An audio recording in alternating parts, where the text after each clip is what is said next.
তোর আর চাকরি করতে হবে না, বেড়ে যা আমার অফিস থেকে, তুই বাইরে যা। যখন দুঃখে পড়ছিলা তখন আমার মেয়ের হাত ধরে তো নদী পার হয়েছিল। এই রাতুলের কথা ছিল আমার মেয়ের এসে বিয়ে করবে। আব্বা, কারে কি খাওয়াইতেছ তুমি? তোমার এখান থেকে যেতে হবে। কান্না করে কি আছে? হ্যাঁ, তুই তো জেনে শুনে আগুনে ঝাঁপ দিয়েছিলে, তাই না? আমি একা থাকতে চাই, আমার নিজের সাথে নিজের লড়াইটা এখনো শেষ হয়নি। আপনাদের সন্তানের মৃত্যুর জন্য আপনি আর অনেক দুজনই দায়ী। মানে? আমরাও তো ভুল করছি, তাই না? তোমাকে কেন বলছি এই বস্তিতে আর কখনো আসবে না? কেন আসবো না? একটা কথা বলবো? বলো। তুমি আমাকে ডিভোর্স তুমি আমাকে ডিভোর্স দিয়ে নতুন একটা জীবন সঙ্গী বেছে নাও। আমার আশায় আর কখনোই থেকো না। বাহ, স্বার্থপর তুমি। এত সহজে ডিভোর্সের কথা বলে দিলে। সত্য কথাগুলো সহজ হোক বা কঠিন, বলতে তো হবেই, তাই না? হ্যাঁ, তাই তো। যখন আমাকে প্রয়োজন ছিল তখন তুমি আমার কাছে এসেছিলে, আর এখন আমাকে প্রয়োজন নেই তাই আমাকে দূরে ঠেলে দিচ্ছ, তাই না? এখন তো তোমার আমাকে কোনো প্রয়োজনই নেই। এত স্বার্থপর তুমি, শুধুমাত্র স্বার্থের জন্য তুমি আমার কাছে এসেছিলে। আমি এটা তোমার কাছ থেকে আশা করিনি। হ্যাঁ, সেটাই। আমি সন্তানের শোকে কাতর হয়ে আছি।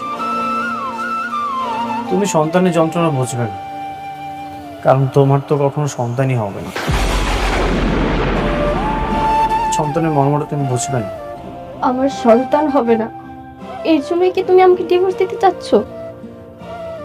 আমি কখনো মা হব না, তোমাকে বাবা ডাক শোনানোর মতো ক্ষমতা আমার কাছে নেই। এটাই কি আমার সবচেয়ে বড় অপরাধ? কি বলতে চাও তুমি? কি আর বলবো, মেঘলা সন্তানের জন্ম দিতে পারে বলে বারবার তোমাকে অপমান করার পরও সে তোমার কাছে ভালো, খুব প্রিয়। আর আমি তোমাকে এতটা ভালোবাসি, তবুও সন্তান জন্ম না দেওয়ার কারণে তুমি আমাকে ডিভোর্স দিতে চাচ্ছ? হ্যাঁ, সেটাই। তোমার যেটা ভাবার সেটাই ভাবো। তুমি এখান থেকে প্লিজ চলে যাও, কখনো আর এখানে আসবে না। আমাকে একা থাকতে দাও।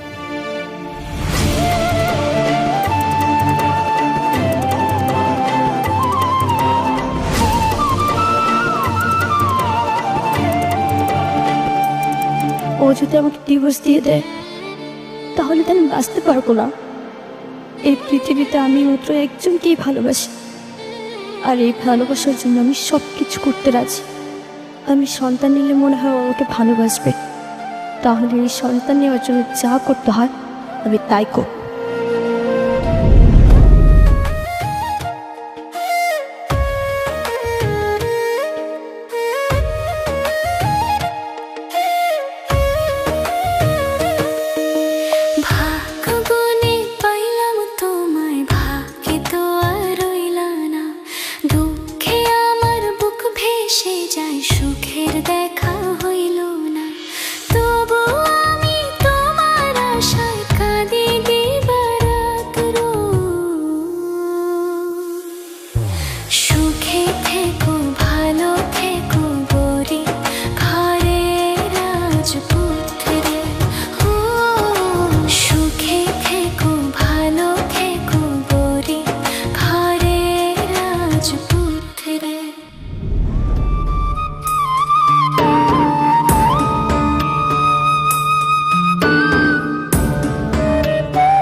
মেঘলা, আব্বা, কিছু কইবা? কেন আইছো তোমরা এত রাইতে? কি রে মা, অফিস থেকে এসে সেই যে এখানে থুম মেরে বয়ে রইছস, কিছুই তো বুঝতেছি না। কিছু হয়েছে? মন খারাপ?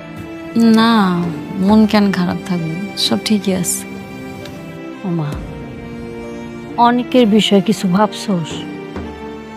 কি করবি জানি না।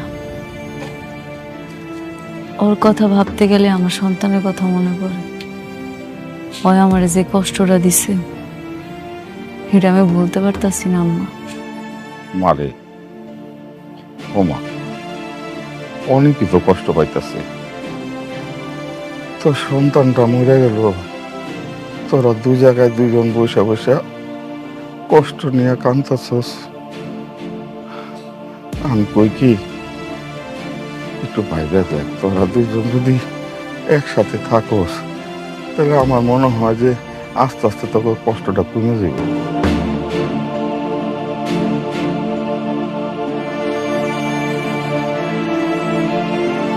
ও মা, চল ঘরে চল, রাত হয়েছে, খাওয়া দাওয়া করে ঘুমাবি। চল। যাও আম্মা, তোমরা যাও, আমি আইতাছি। যাও আব্বা।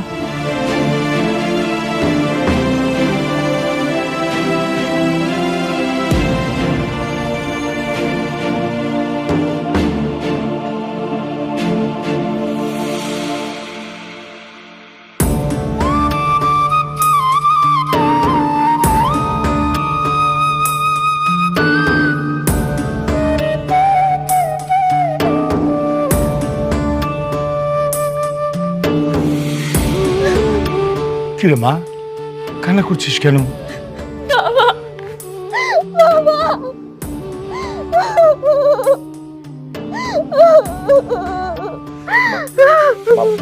মা শান্ত শান্ত, একটু শান্ত শান্ত। কি হচ্ছে মা, কেন কান্না করছিস বল? কেউ কিছু বলেছে? বল আমাকে। বাবা, আমি যে মা হতে পারবো না, এতে কি আমার কোনো দোষ আছে তুমি বলো? না, এতে তো তোর কোনো দোষ নাই। কেন রে মা, তোকে কেউ কিছু বলেছে? বল আমাকে। আমি মা হতে চাই বাবা। আমি ডাক্তারের সঙ্গে অপারেশনের ব্যাপারে কথা বলতে চাই। অসম্ভব মা, অসম্ভব। এই অপারেশনে অনেক রিস্ক আছে, এটা আমি তোকে কখনোই নিতে দেব না। বাবা, এছাড়া আর কোনো উপায় নেই। আমি অনেকের কাছে যেতে চাই। একটা সন্তান না হলে আমি অনেকের কাছে কিভাবে যাব বলো? এই অপারেশনটা যদি সাকসেসফুল হয় তাহলে তো আমি অনেকের কাছে যেতে পারবো। মারি, তুই কেন বুঝতে পারতাছিস না? এই অপারেশনে 50-50 চান্স। তুই তুই আমার একমাত্র মেয়ে। আমি তোকে ছাড়া বাঁচবো না রে মা। তোর তোর সন্তানের দরকার নাই, বাবা আছে না। তুই সারা জীবন বাবার কাছে থাকবি, সারা জীবন তুই থাকবি মা। তারপরে তুই প্লিজ অপারেশন করার কথা বলিস না, প্লিজ মা। বাবা প্লিজ, আমি অনেককে চাই। আমি অনেককে ছাড়া থাকতে পারবো না বাবা। একটা চান্স নিতে দাও, দেখি কি হয়। বাবা বাবা বাবা, তুমি তো ছোটবেলা থেকে আমি যা চেয়েছি সব কিছু দিয়েছো বলো, কোনোদিন বারণ করোনি। আমার সব আবদার রেখেছো, কোনোদিনও কিছু চেয়েছি তুমি দাওনি, এরকমটা কখনোই হয়নি। তাহলে আজকে এই একটা জিনিস চাচ্ছি, লাস্ট চাও তোমার কাছে বাবা। প্লিজ বাবা, আমাকে অপারেশনটা করতে দাও। ঠিক আছে, আমি সাব্বিরকে বলে দিচ্ছি তোকে ডাক্তারের কাছে নিয়ে যাবে। আমি জানি না কি হবে, কিন্তু আমি আমার মেয়েকে হারাতে চাই না বাবা। তোকে আমি বড্ড ভালোবাসি বাবা, বড্ড ভালোবাসি।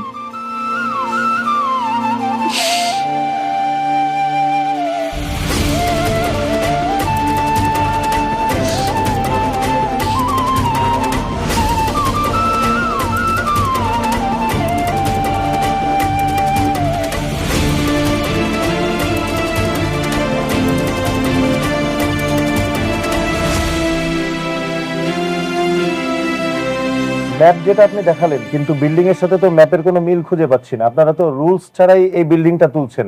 আজ থেকে আপনাদের এই বিল্ডিং এর কাজ বন্ধ। সবকিছু তো ঠিক ছিল, সরকারিভাবে পরীক্ষিত। শালিমা বিল্ডার্স তো কখনো 2 নম্বরে করে বিজনেস করে না স্যার। দেখেন, ছোট কোম্পানি বা বড় কোম্পানি বলে কোনো কথা নেই, আইন সবার জন্য সমান। আপনারা যদি এভাবে বেআইনিভাবে কাজ করেন, আজ থেকে এই প্রজেক্টের কাজ বন্ধ, যতক্ষণ না পর্যন্ত আপনারা নিয়ম মেনটেন না করবেন। আরে স্যার, আপনি ওদের সাথে এত কথা বলতেছেন কেন?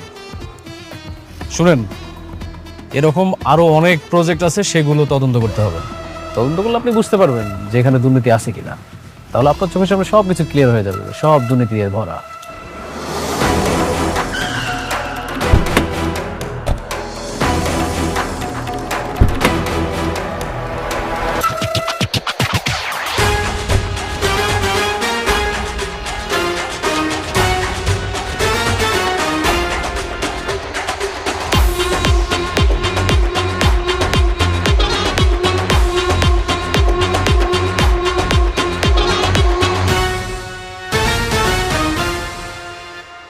কি হয়েছে এখানে? ও, কি হয়েছে বুঝতে পারছেন না? দুর্নীতি করে বিজনেস করতেছেন আর এখন এসে বলতেছেন কি হয়েছে। এই স্যার, ওনাকে বুঝাই বলেন। শুনেন, আপনাদের এই আবাসিক প্রকল্পের কার্যক্রম কোনো সরকারি বিধিনিষেধ মেনে তৈরি হচ্ছে না। এমন বেআইনিভাবে কোনো সরকারি প্রজেক্টের অনুমোদন আমরা শহরের মধ্যে দিতে পারি না। আপনাদের এই প্রজেক্ট আজকের এই মুহূর্ত থেকে বন্ধ। আপনারা সবকিছু তদন্ত করে দেখছেন? সবকিছু ভালো মতো দেখেন তারপরে কোন? হ্যাঁ, অবশ্যই। আপনার আপত্তি থাকলে আপনি আবার আবেদন করতে পারেন, আমরা নতুন করে তদন্ত করে দেখব। কিন্তু ততদিন এই প্রজেক্ট বন্ধ থাকবে। পরবর্তী নির্দেশ না দেওয়া পর্যন্ত এখানে কোনো কাজ করা যাবে না। সবাই চলেন তাহলে। রাতুল সাহেব, তাহলে আসি।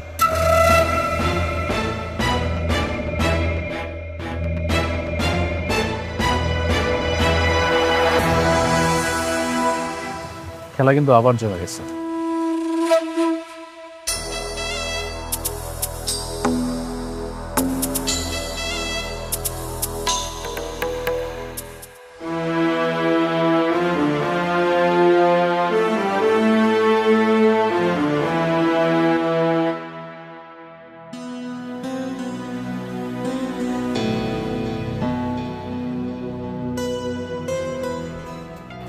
আমি বলবো কি, আপনি আর একটু ভেবে চিনতে সময় নিয়ে সিদ্ধান্তটা নেন। আমি বারবার বলছি, এই অপারেশনটা খুবই ক্রিটিক্যাল একটা অপারেশন। আর তাছাড়া আপনি তো জানেন আপনার শরীরে আরও কিছু প্রবলেম আছে, হ্যাঁ, যে কারণে এই অপারেশনটা আপনার জন্য সত্যি খুব রিস্কি।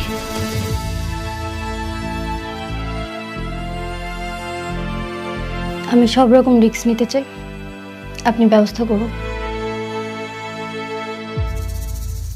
Well and good. আমাদের তো টেস্ট সবই হয়ে গেছে, রিপোর্টও সব এসে গেছে। তাহলে আপনারা যদি রাজি থাকেন, আমরা কালকে বিকেলের মধ্যে অপারেশনটা করে ফেলতে পারি। Okay, thank you. Best of luck. Ma'am, yes, আপনার রাউন্ডের সময় হয়ে গেছে। Oh sure, I have to গো।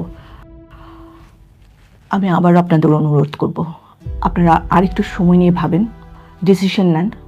আর যদি ফাইনালি করে ফেলেন যে অপারেশন করবেন, তাহলে পরে আপনারা একটু অ্যাকাউন্টসে যোগাযোগ করবেন, ঠিক আছে?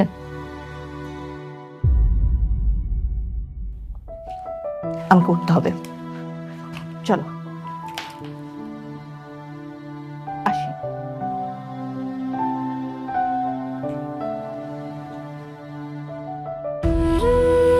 বৃষ্টি, কেন শুধু শুধু নিজের জীবনে এত বড় একটা রিস্ক নিচ্ছ বল? তোমার কি দরকার এখন সন্তান নেওয়ার?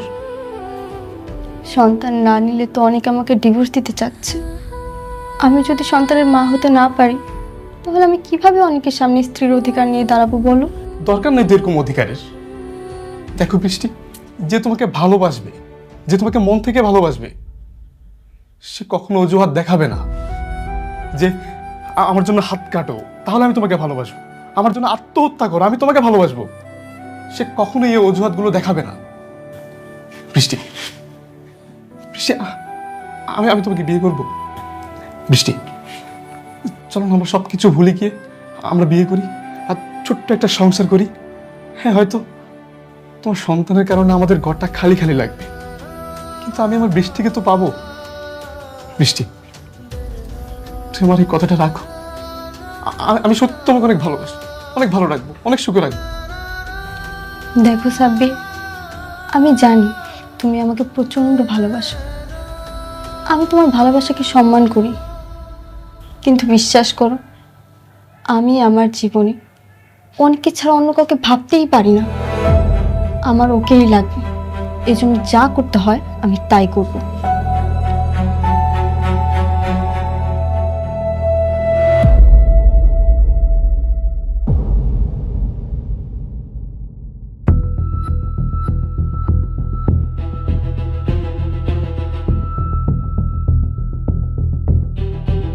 ম্যাডাম, আমাদের প্রজেক্টে তেমন কোনো সমস্যা নেই, তারপরও এমন কাউকে দিয়ে উপস্থাপন করা দরকার যিনি সবকিছু বোঝেন। আপনি ঠিকই বলছেন, অনেক এই জিনিসগুলো খুব ভালো বুঝতো, তাই না? ম্যাডাম, আমি অনেক সাহেবের কথা বলতে চাচ্ছিলাম, কিন্তু আপনি রাগ করেন কিনা তাই বলিনি। না না, রাগার কি আছে, কাজের জন্য যদি লাগে বলা তাহলে তো বলবেনই। কিন্তু আমি ভাবতেছি আমাদের প্রজেক্টটা রান করুন কেমনে কোন তো। দেখুন ম্যাডাম, যদি সরকারি কাউকে পয়সা দেই তাহলে এটা রান করা খুবই সহজ, কিন্তু আমরা সেটা দিতে চাচ্ছি না, আমরা মানে সঠিকভাবে যেতে চাচ্ছি। আপনি একটা কাজ করুন, আপনি অনেক সাহেবকে ফোন দিন, আমি তাকে বুঝিয়ে ব্যাপারটা বলবো। না না ম্যানেজার আঙ্কেল, এটা কেমন দেখায় না, ওই বারবার আমার কাছে আইছিল, আমি বারবার অপমান করে ফিরাই দিছি। এখন যদি নিজের প্রয়োজনে ডাক দেই কেমন স্বার্থপরের মতো হয়ে যাব না? না না ম্যাডাম, কিচ্ছু হবে না, আপনি ওনাকে ফোন দেন, আমি বুঝিয়ে বলবো।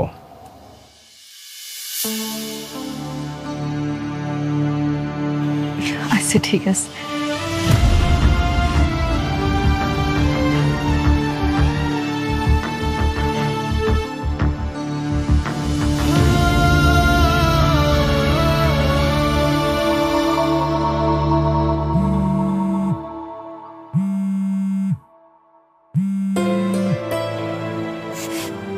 মেঘলা, কেমন আছো তুমি? আমি ভালো আছি। আচ্ছা অনেক, তুমি কি ব্যস্ত আছো? হ্যাঁ, আমি ফ্রি আছি। কেন, কি হয়েছে? একটু দরকার ছিল, তুমি একটু তাড়াতাড়ি আমাকে অফিসে আসতে পারবা? আসতে পারবো, আমি এখনই আসছি। আচ্ছা ঠিক আছে, তাহলে একটা কাজ করি, আমার গাড়িটা পাঠিয়ে দিতেছি, তুমি চলে আসো। না না, তোমার গাড়ি পাঠানো লাগবে না, তোমার গাড়ি আসতে আসতে আমি নিজেই চলে আসবো। আচ্ছা ঠিক আছে, আসতেছে বললো। ওরা আমাকে যে প্রজেক্টটা দিয়ে কেড়ে নিয়েছিল সেই প্রজেক্টটা আজকে বন্ধ করে দিয়ে আসলো।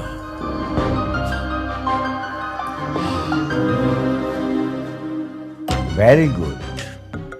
এভাবেই আস্তে আস্তে ওদের সবর মারতে হবে। মেঘলা ভেবেছিল মনে হয় আমি ফুরিয়ে গেছি, কিন্তু ও জানে না এই রাতুল রাজ কি জিনিস। অনেকের বড় কোনো শিক্ষাই দিতে পারলাম না, যতদিন তা না পারবো ততদিন আমি শান্তি পাবো না রাতুল। তুমি একটু ধৈর্য ধরো, ও তো এমনিতেই একটা বস্তির ফকির, ওর হিসাবটা না হয় তোলা থাকলো। বাট বি কেয়ারফুল রাতুল, ভেবে চিনতে আগাতে হবে। মনে রাখবে শালিমা গ্রুপ বেশ শক্তিশালী, একটু 19-20 হলে উল্টো আমাদের গলায় কিন্তু দড়ি পড়বে, কথাটা মনে রেখো। আপনি এই বিষয়ে কোনো টেনশন করবেন না কেন, আমি একদম হিসাব নিকাশ খুব সুন্দর করে কষে তারপর শালিমা গ্রুপকে ধ্বংস করতে নেমেছি।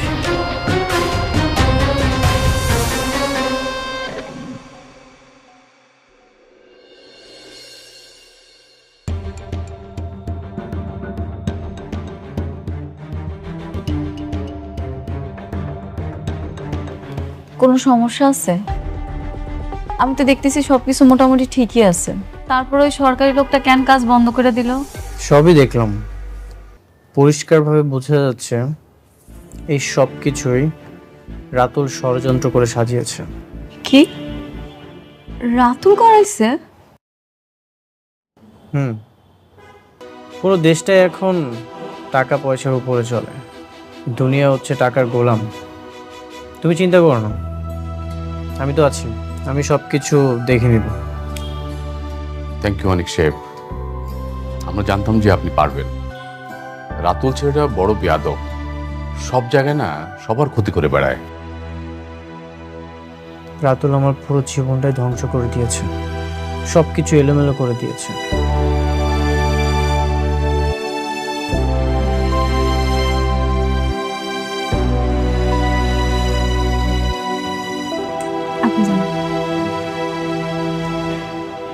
আসলে তাড়াহুড়া করে ওরকম কিছু করতে পারি নাই, তোমার জন্য হালকা একটু নাস্তার ব্যবস্থা করছি, নাস্তাটা করে নাও। কি ব্যাপার এভাবে হাসতেছো যে? তেমন কিছু না, অনেকদিন পরে তুমি আমার উপর নরম হয়েছো, এই জন্য ভালো লাগছে। আমাদের প্রজেক্টের ঝামেলাটা শেষ করতে হইব, যত টাকা লাগে আমি দিব, তারপর আমি চাই এই প্রজেক্টের ঝামেলাটা ঠিক করতে। আমি তো আছি, কিচ্ছু হবে না। ম্যাডাম আমি একটু আসছি। Thank you. ঠিক আছে তাহলে। না খাবারটা খাও।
কি হলো, তুমি কোথায় যাচ্ছ? কেন, তোমার সাথে যাচ্ছি। না, তোমাকে কোথাও যেতে হবে না, তুমি এখানেই থাকো, আমি আসছি।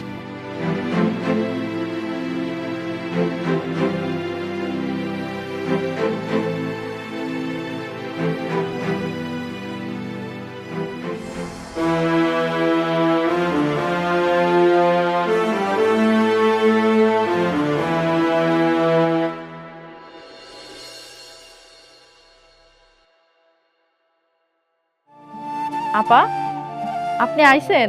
কেমন আছেন? এই তো আপা, ভালো আছি। বাবুর কি খবর? আর কোয়েন না, আমাকে রাজপুত্র শুধু দুষ্টামি করে।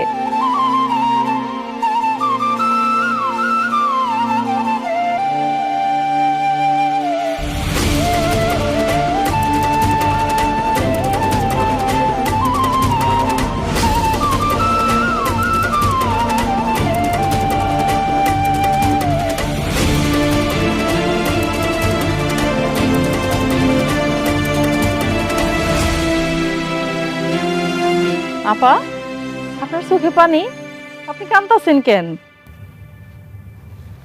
ও কিছু না আপা, কালকে আমার অপারেশন, জানি না বাঁচবো নাকি মরে যাব। যদি আর না ফিরি তাহলে ভাববেন আমি আর এই পৃথিবীতে নেই। কিসের অপারেশন? কি হয়েছে আপনার? আমার তো কখনো সন্তান হবে না, কিন্তু প্রত্যেকটা মেয়েরই তো স্বপ্ন সে মাতৃত্বের স্বাদ গ্রহণ করবে, তার একটা ছোট্ট সন্তান থাকবে, সারাক্ষণ মা মা বলে ডাকবে। জানে না পা, এই সন্তানের জন্য না আমার সংসারটাও ভেঙে যাচ্ছে। এই অপারেশনটা করে যদি আমার সন্তান হয় তাহলে আমার সংসারটাও টিকে যাবে, এই জন্যই আমি অপারেশনটা করছি। আপনার কিচ্ছু হইব না আপা, আপনার জন্য দোয়া করি, আপনি জানি তাড়াতাড়ি সুস্থ হয়ে ফেরেন। যদি সুস্থ হয়ে ফিরি তাহলে তো আলহামদুলিল্লাহ, তখন আবার আসবো। ওর দিকে খেয়াল রাখবেন আপা, আমি না থাকলেও যেন ওর যত্নে কোনো অবহেলা না হয়।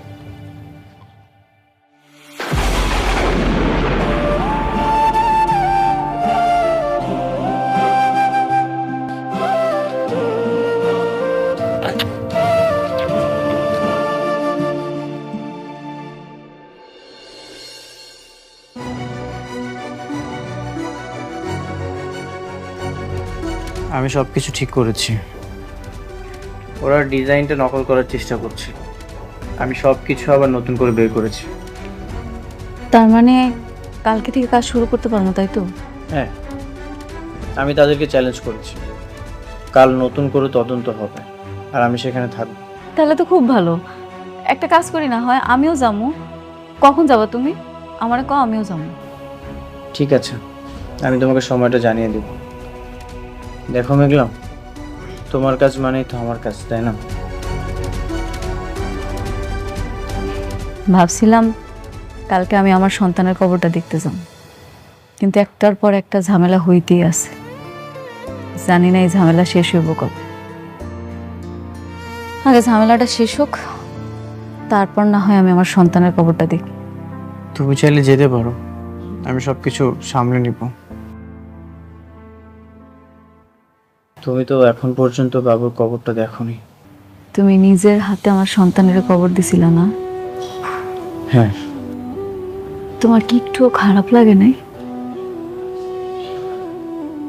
বুকটা ফেটে যাচ্ছিল। বাবা হয়ে নিজের সন্তানকে ধরে রাখতে পারিনি। পৃথিবীতে বাবার কাঁধে সন্তানের লাশ, এর চেয়ে কষ্ট হয়তো আর কিছু নেই। থাক এসব কথা, অনেক রাত হয়েছে। যাও, তুমি তোমার বাসায় যাও, কালকে তোমার লগে দেখা হইবে। ঠিক আছে বাবা, মা, আসো।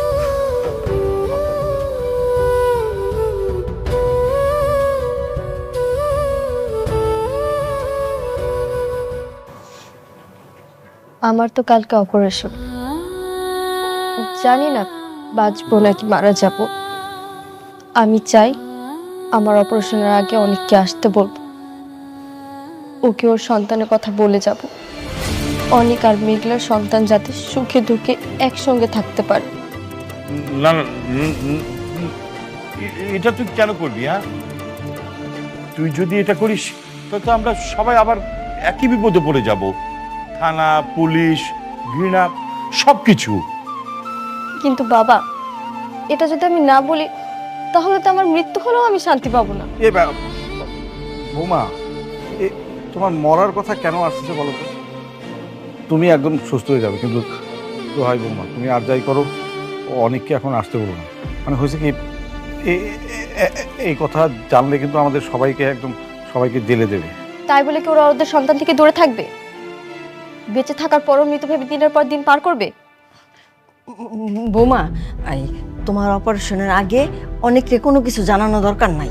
অপারেশন যখন সাকসেস হয়ে যাব, তোমার তো বাচ্চা এমনি হইব। হ্যাঁ, তখন কিন্তু আবার অনেক তোমাকে গ্রহণ করবে না। এই জন্য বলছিলাম কি, যেটা গোপন আছে সেটা গোপনই থাক।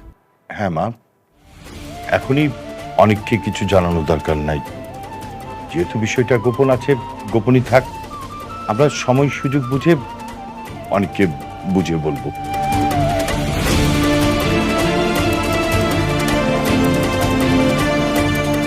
আচ্ছা, কি ব্যাপার? ওনারা কেউ আসছে না কেন? আর আমরা এখানে আর কতক্ষণ অপেক্ষা করবো? কাজ করাতে হলে তো আসতেই হবে। দেখি আর একটু সময় আসে কিনা।